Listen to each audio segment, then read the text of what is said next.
या ऐसी परिस्थिति है कि मुख्यमंत्री फैसले किए जा रहा है, कैबिनेट और उनके पार्टी के साथी उन फैसलों से अवगत ही नहीं है। बहुत शॉर्ट नोटिस में हम आपसे मिल रहे हैं। आप सब लोग आए, आप सबका बहुत बहुत धन्यवाद।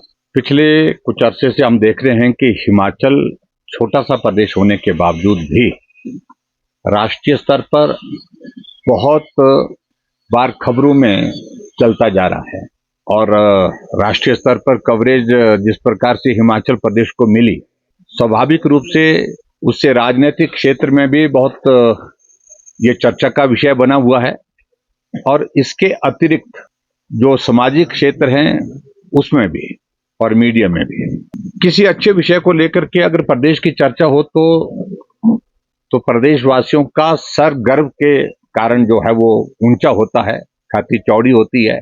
लेकिन ये दुर्भाग्य है हम सब हिमाचल वासियों का कि जिन मुद्दों को लेकर के हिमाचल सुर्खियों में आया तो उन मुद्दों के कारण हिमाचल का सिर नीचा हुआ है। चाहे वो हिमाचल प्रदेश में कर्मचारियों और पेंशनर के सैलरी और पेंशन का विषय था, हिमाचल समय पर देने में सफल नहीं हो पाया। चाहे हिमाचल प्रदेश में सत्ता को हासिल करने के लिए कांग्रेस पार्टी ने चुनाव से पहले जो झूठी गारंटी थी जिनको वो पूरा करने में असमर्थ हुई है और जिनसे मुख्यमंत्री ने तो मुंह ही मोड़ दिया है। चाहे हिमाचल प्रदेश में संजौली में जो घटनाक्रम घटित हुआ, मस्जिद विवाद, उसके कारण राष्ट्रीय स्तर पर चर्चा में आए और चाहे उसके बाद आगे बढ़ करके एक बहुत ही ऐसा विषय जो जिस पर पूरा प्रदेश नहीं पूरा देश हंस रहा है, हिमाचल प्रदेश की जग हंसाई हुई है और वो टॉयलेट टैक्स है। ऐसे मुद्दों को लेकर के राष्ट्रीय स्तर पर हिमाचल प्रदेश की खबरें बनी और ऐसे में मेरा यह मानना है कि हिमाचल प्रदेश में लोग जो सत्ता में आज की तारीख में हैं, क्या ये फैसले वो सोच समझ करके कर रहे हैं? क्या ये फैसले वो केंद्र सरकार के या केंद्र के जो इनके कांग्रेस पार्टी के जो नेता हैं उनके कहने पर कर रहे हैं?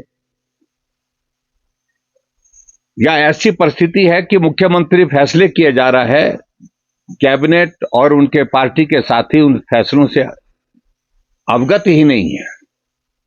फैसले लेने के बाद उनको जानकारी हासिल होती है जो कांग्रेस पार्टी के अन्य नेता बोल रहे हैं, जहां तक कि उनके मंत्रिमंडल के सदस्य बोल रहे हैं।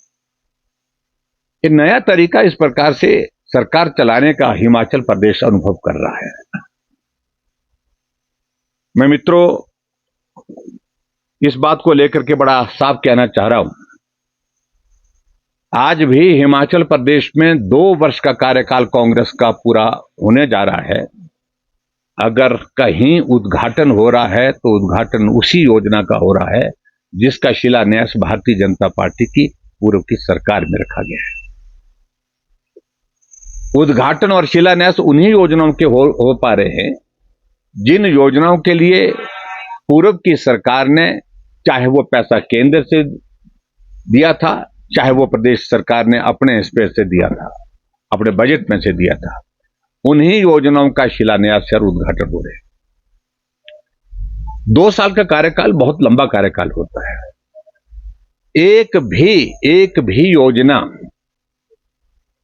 भी योजना हिमाचल प्रदेश में वर्तमान सरकार की ऐसी नहीं है जिसकी शुरुआत उनने अपने सत्ता में आने के बाद की थी